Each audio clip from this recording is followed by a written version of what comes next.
Sveiki, šiandien noriu pristatyti dar vieną Fitline inovaciją. Tai, mano nuomonė, tai yra antra produktų grupė tarp populiaraus optimaliaus rinkinio, apie kurį čia kalbėta jau ne kartą, ir į jį eina tokie produktai kaip Activizas, Basicas ir Restoratas. Fitline čia yra pagrindinis produktas ir nuo jų reikėtų turbūt pradėti pažinti su Fitline, tačiau kita produktų grupė, kuri yra, tikrai nemažiau išskirtinė ir savo inovatyvumu tikrai neatsilieka, tai yra miceliuoti omega 3 miceliuota Q10, liuteinas ir dar keletas. Tai yra, paprastai kalbant, tirpus riebalas.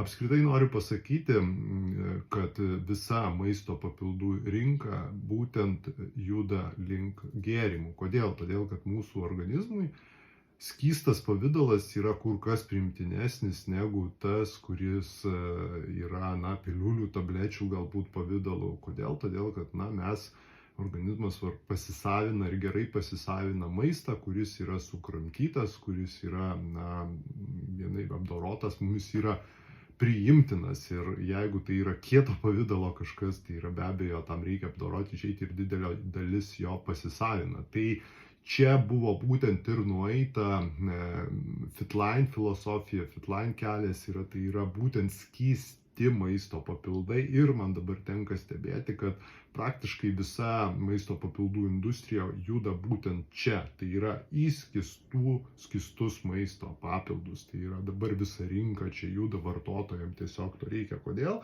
Todėl, kad tai yra greitai ir kur kas daugiau pasisavinam. Tai mes tą turime su optimaliu savo rinkiniu. Dabar sekantis maisto produktai, maisto papildai, tai yra omega 3, žinoma, ir Q10, tai yra tai, ko mums reikia irgi ir su amžiui, ką stipriai nustoja gaminti ir kas duoda mums energiją, kas duoda mums, atjaunina mus, ir tai jaučiasi tikrai greitai. Tai yra koenzimas Q10, apie jį tikrai galima daug paskaityti, pasižiūrėti. Tai yra labai populiarus maisto papildas, tik skirtumas yra tarp visko, kas yra rinkoje, ir Fitline, tai yra, kad tai yra miceliuotas, tai yra skystas pavidalas. Paprasčiau kalbant, tai tirpsta vandenyje. Ir vėlgi pasikartosiu, ką tai mums duoda.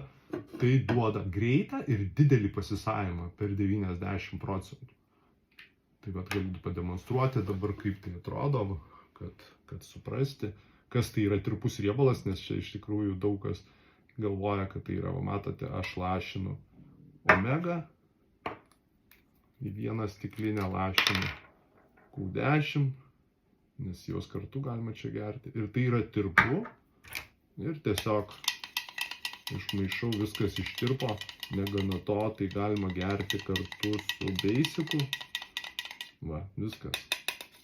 Tai yra ištirpo.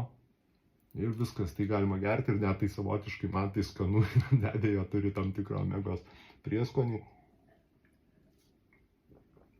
Bet tai yra tai, į kur juda visa maisto papildų industrija. Piliulės ir tabletės yra jau praeityje. Netgi riebalą, kuris, teoriškai riebalas vandenyje, ne teoriškai, sakau, taip, sveikas protas turbūt sako, kad riebalas vandenyje negali tirpti. Vis dėlto tam tikrų technologijų, metodų, tam tikrų mokslo pasiekimo metodo, Fitline yra vokiška kompanija Vokietijoje, turbūt farmacija neturbūt viena geriausių pasaulyje, kaip ir medicina, mes turime tokį inovatyvų produktą. Apie omega poreikį žmogaus organizmui praktiškai visą gyvenimą, tai yra poveikį mūsų kraujotakai, įvairių cholesterolio reguliavimų ir visus kitus, tai tikrai aš čia nesiplėsiu, nekalbėsiu, čia niekas jau nebesiginčina, tai yra būtinas dalykas, ne veltui japonai, kurie valgo daugiausia žuvies, kurie yra omega, yra viena ilgiausiai gyvenančių tautų pasaulyje, ir mums tikrai gerdami omega skystą, tai yra ne piliulėm, kur ten neaišku, galbūt kartais net iš ko padaryta, labai paprasta omega patikrinti, tiesiog atsisukit buteliuką, pauostykit, labai dažnai bus labai specifinis kvapas, iš skrandžio vėliau eina. tai čia vat yra skystas pavidalas, kuris pasisavinamas praktiškai per 90% ir tai jaučiasi tikrai pakankamai greitai. Tai vat Q10, omega, liuteinas yra. Išbandykite Fitline, atraskite naują inovatyvų produktą, atraskite tai, kaip dabar turėtų atrodyti iš principo maisto papildai, nes Fitline pagrindinė koncepcija tai yra veikia greitai, veikia ten, kur reikia, veikia tiek, kiek reikia. Taigi išbandykite omega ir kitus miceliuotus maisto papildus, tai yra skystus tirpus vandenyje riebalus, kurie reikalingi ir būtini mūsų organizmui. Sveikatą.